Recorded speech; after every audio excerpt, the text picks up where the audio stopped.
श्रीमद् भागवतम स्कंध 3 यथास्थिति अध्याय 25 भक्ति योग की महिमा। श्री शौनक ने कहा, यद्यपि पूर्ण पुरुषोत्तम भगवान अजन्मा है, परंतु उन्होंने अपनी आंतरिक शक्ति से कपिल मुनि के रूप में जन्म लिया। वे संपूर्ण मानव जाति के हित के लिए ज्ञान का प्रचार करने के लिए अवतरित हुए। शौनक आगे बोले, भगवान से अधिक कोई और जानने वाला नहीं है, और न ही कोई उनसे अधिक पूजनीय है, और न ही कोई उनसे अधिक सिद्धयोगी है। इसलिए वे वेदों के स्वामी है, और उन पर सुनना ही इंद्रियों के लिए सच्चा सुख है। इसलिए कृपया भगवान के उन सभी कार्यों और लीलाओं का संक्षेप में वर्णन करें जो स्वतंत्र हैं और अपनी आंतरिक शक्ति से इन सभी कार्यों को पूरा करते हैं। श्री सूत गोस्वामी ने कहा, परम शक्तिशाली ऋषि मैत्रेय व्यासदेव के मित्र थे। दिव्य ज्ञान के विषय में विदुर की जिज्ञासा से प्रोत्साहित एवं प्रसन्न होकर मैत्रेय ने इस प्रकार कहा। मैत्रेय ने कहा, जब कर्दम ऋषि वन में चले गए, तब भगवान कपिल माता देवहूति को प्रसन्न करने के लिए बिंदु सरोवर के किनारे रहने लगे। जब कपिल, जो उन्हें परम सत्य का परम लक्ष्य दिखा सकते थे, उनके सामने आराम से बैठे हुए थे, तब देवहूति को वे शब्द याद आए जो ब्रह्मा ने उनसे कहे थे। इसलिए उन्होंने कपिल से इस प्रकार प्रश्न करना शुरू किया। देवहूति ने कहा, हे प्रभु, मैं अपनी इंद्रियों के विक्षोभ से ऊबी हुई हूं, और इसलिए मैं अज्ञानता के महासागर में गहरे डूब गई हूं। हे प्रभु, आप ही अज्ञान के इस घोर अंधेरे से बाहर निकलने का एकमात्र साधन है, क्योंकि आप ही मेरी वो दिव्य दृष्टि हैं जिसे मैंने आपके अनुग्रह से अनेक जन्मों के पश्चात प्राप्त किया है। आप श्री भगवान हैं, जो समस्त जीवों के मूल और सर्वोच्च स्वामी हैं। आप ब्रह्मांड के अज्ञान रूपी अंधेरे को दूर करने के लिए सूर्य की किरणों का विस्तार करने के लिए उदित हुए हैं।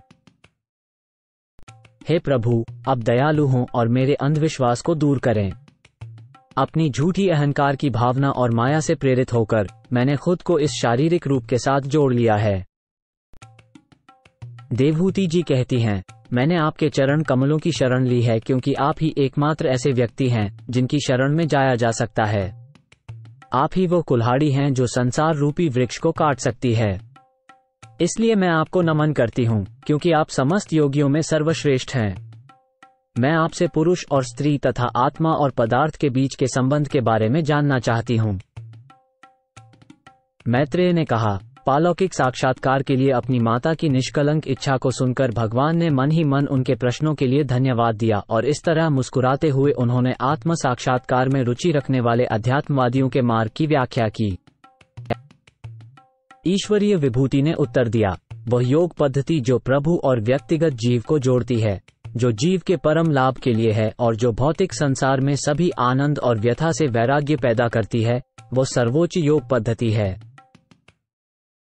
हे परम पवित्र माँ, अब मैं तुम्हें वो प्राचीन योग पद्धति समझाऊंगा जिसे मैंने पहले महान ऋषियों को समझाया था। यही सब प्रकार से उपयोगी और व्यवहारिक है। जीवात्मा की चेतना जब तीनों गुणों से बंधी होती है और उनसे उसे लगातार आकर्षण मिलता है, तो उसे बद्ध जीवन कहा जाता है। लेकिन वही चेतना जब श्री भगवान से जुड़ती है तो मानव मुक्ति की चेतना में स्थापित हो जाता है।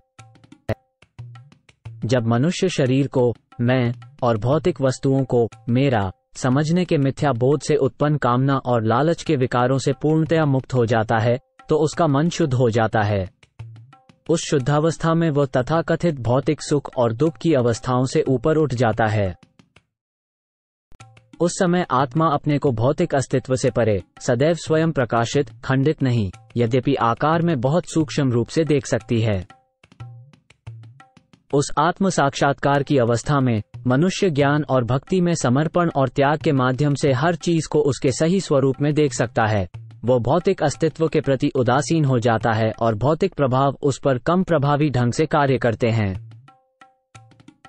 जब तक कोई भी योगी श्री भगवान की भक्ति में प्रवृत्त नहीं हो जाता, तब तक आत्म साक्षात्कार में पूर्णता प्राप्त नहीं की जा सकती, क्योंकि भक्ति ही एकमात्र शुभ मार्ग है। प्रत्येक विद्वान व्यक्ति अच्छी तरह जानता है कि सांसारिक आसक्ति ही आत्मा का सबसे बड़ा बंधन है। लेकिन अगर वही आसक्ति आत्म साक्षात्कार प्राप्त संतों के प्रति हो तो मुक्ति प्राप्ति का द्वार खुल जाता है। साधु के लक्षण ये हैं कि वह सहनशील, दयालु और सभी जीवों के प्रति मित्रतापूर्ण होता है। उससे कोई बैर नहीं रखता है, वह शांत रहता है, शास्त्रों का पालन करता है और उसके गुण सर्वोपरि होते हैं। ऐसा साधु दृढ़ निश्चयी भाव से प्रभु की पूरी तरह भक्ति करता है। प्रभु की खातिर वो दुनिया के सभी रिश्तों जैसे पारिवारिक संबंध और मैत्री संबंधों का त्याग कर देता है। पूर्ण पुरुषोत्तम भगवान के कीर्तन और श्रवण में निरंतर संलग्न रहकर साधुगण भौतिक कष्टों से दूर रहते हैं, क्योंकि वे हमेशा मेरे लीला और कर्मों के विचारों में ही लीन रहते हैं। हे माँ, हे सती साध्वी, ये महान भक्तों के गुण हैं जो सभी प्रकार के मोह माया से मुक्त हैं। तुम्हें ऐसे पावन पुरुषों की संगति करनी चाहिए, क्योंकि ऐसी संगति भौतिक मोह माया के सभी बुरे प्रभावों को दूर करने वाली है। शुद्ध भक्तों के साथ मिलकर उनके माध्यम से भगवान के चरित्रों और गतिविधियों पर चर्चा करना कानों के लिए मधुर एवं हृदय को प्रसन्न करने वाला होता है। इस प्रकार के ज्ञान का अनुसरण करते हुए धीरे धीरे व्यक्ति मोक्ष के मार्ग पर आगे बढ़ता है। उसके बाद वह मुक्त हो जाता है और उसका आकर्षण स्थिर हो जाता है। तत्पश्चात वास्तविक समर्पण और भक्तिमयी सेवा का शुभारंभ होता है।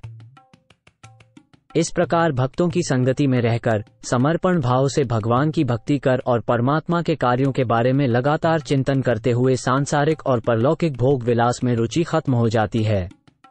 कृष्ण भावना का ये तरीका योग की सबसे आसान प्रक्रिया है।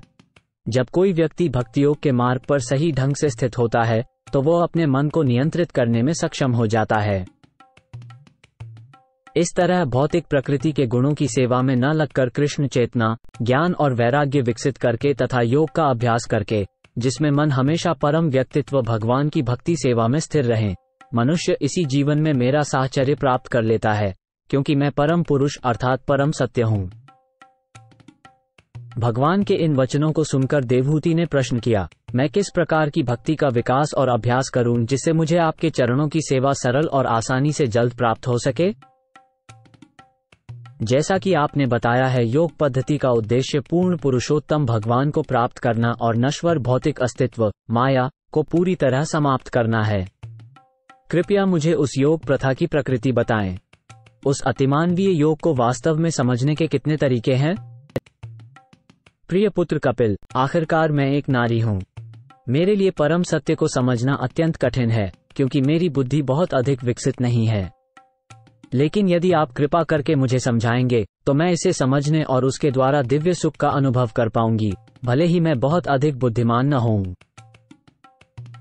श्री मैत्रेय ने कहा। अपनी माता के वक्तव्य को सुनकर कपिल उसका आशय समझ गए और उन्होंने उस पर दया की, क्योंकि उनका जन्म उसी के शरीर से हुआ था।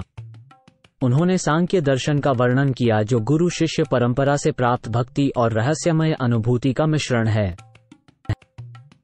भगवान कपिल बोले, इंद्रियां देवताओं का प्रतीक हैं और उनका स्वाभाविक गुण वैदिक आज्ञाओं के अनुसार काम करना है। जैसे इंद्रियां देवताओं की प्रतीक हैं, वैसे ही मन भगवान के सर्वोच्च व्यक्तित्व का प्रतिनिधि है। मन का प्राकृतिक कर्तव्य सेवा करना है। जब मन की यह सेवा भावना भगवान की भक्ति में बिना किसी उद्देश्य से लगी रहती है तो वो मुक्ति से भी श्रेष्ठ है। भक्ति जीव की सूक्ष्म देह को अलग से किए बिना ही विलीन कर देती है, उसी प्रकार जैसे जठराग्नि खाने को पचा देती है। जो भक्त भक्ति के कार्यों में लीन है और जो मेरे चरण कमलों की सेवा में निरंतर लगा रहता है, ऐसा पवित्र भक्त कभी भी मेरे समान होने की इच्छा नहीं रखता है। ऐसा भक्त जो अटल रूप से समर्पित रहता है, वह हमेशा मेरी लीलाओं और कार्यों की प्रशंसा करता है। हे माता, मेरे भक्तगण सदा ही उदित होते हुए प्रातःकालीन सूर्य के समान आंखों वाले मेरे प्रसन्न रूप का दर्शन करते रहते हैं। वे मेरे विविध दिव्य स्वरूपों को देखना चाहते हैं, जो कि सबके मित्रवत होते हैं, और वे मुझसे अनुकूलता पूर्वक बातचीत करना चाहते हैं। भगवान के मनमोहक रूपों को मुस्कुराते और आकर्षक होते देखकर और उनके सुखदायक शब्दों को सुनकर शुद्ध भक्त अपनी अन्य सभी चेतना खो देते हैं। उनकी इंद्रियां अन्य सभी कार्यों से मुक्त हो जाती हैं और वह भक्ति में लीन हो जाते हैं। इस प्रकार वो बिना किसी प्रयास के ही मुक्ति प्राप्त कर लेते हैं। इस प्रकार भक्त मेरे विचारों में इतना तल्लीन हो जाता है कि उसे सत्यलोक सहित उच्चतर ग्रहों में प्राप्य श्रेष्ठतम वरदान की भी इच्छा नहीं रहती। उसे योग साधना से प्राप्त होने वाली 8 सिद्धियों की भी कामना नहीं रहती और न ही वो ईश्वर के धाम में जाना चाहता है।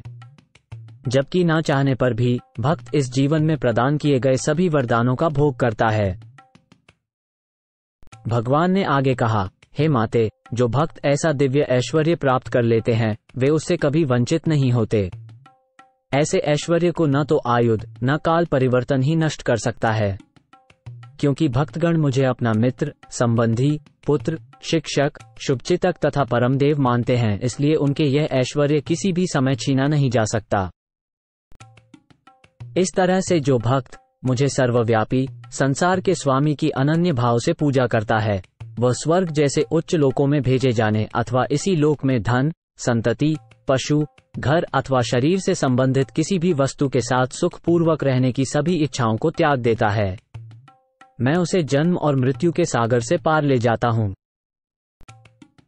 यदि कोई व्यक्ति मुझे छोड़कर किसी अन्य की शरण ग्रहण करता है तो वो जन्म तथा मृत्यु के भयंकर भय से कभी छुटकारा नहीं पा सकता, क्योंकि मैं सर्वशक्तिमान परमेश्वर हूँ, पूर्ण पुरुषोत्तम भगवान हूँ, समस्त सृष्टि का आदि स्रोत हूँ और समस्त आत्माओं का भी परमात्मा हूँ। यह मेरी श्रेष्ठता है कि मेरे भय से हवा चलती है, मेरे भय से सूरज चमकता है और मेरे भय से मेघों के राजा इंद्र वर्षा करते हैं। मेरे भय से ही आग जलती है और मेरे भय से ही मृत्यु जीवन का हरण करती है। योगीजन दिव्य ज्ञान और त्याग से युक्त होकर अपने शाश्वत लाभ के लिए मेरे चरण कमलों में शरण लेते हैं और इस कारण से कि मैं भगवान हूँ, वे भयमुक्त होकर भगवत धाम में प्रवेश करने के लिए पात्र हो जाते हैं। इसलिए जिन व्यक्तियों का मन भगवान पर लगा रहता है वे भक्ति की गहन साधना में लगे रहते हैं। जीवन की अंतिम पूर्णता प्राप्त करने का एकमात्र यही माध्यम है।